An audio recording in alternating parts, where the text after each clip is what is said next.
නදන්නේ cheese pasta. අපි මුලින්ම pasta එක වතුරෙන් තම්බගෙන ඉමු.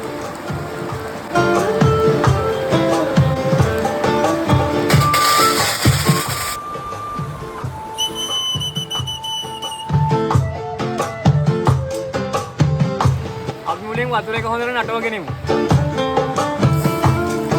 අපි දැන් නටාගත්ත වතුර එක පැස්ටා එකට දාගමු.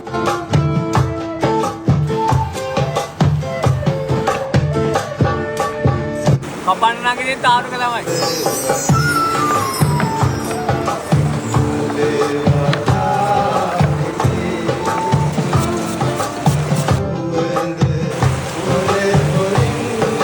අපි දැන් කපාගත්ත එළවලු ටිකට ලුණු දාලා කවලම් කරගමු. අපි දැන් පැස්ට් එකක් තම්බගෙන තියෙන්නේ එළවලු මිශ්‍රණයත් හරි.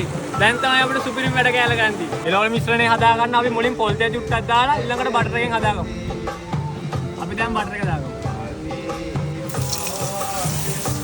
අපි දැන් රම්පේ කරපිංච සුදු ලුණු ටික මුලින් තෙලට දාගමු.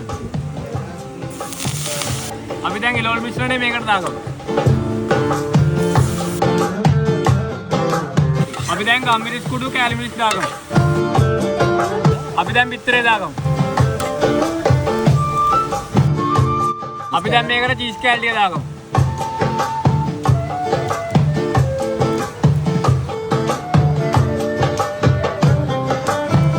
අපි දැන් පැස්ට් එකට එළවලු මිශ්‍රණය කවලම් කරගමු.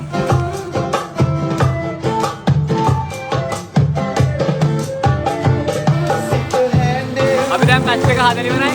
අපි දැන් කන්න හදනවා.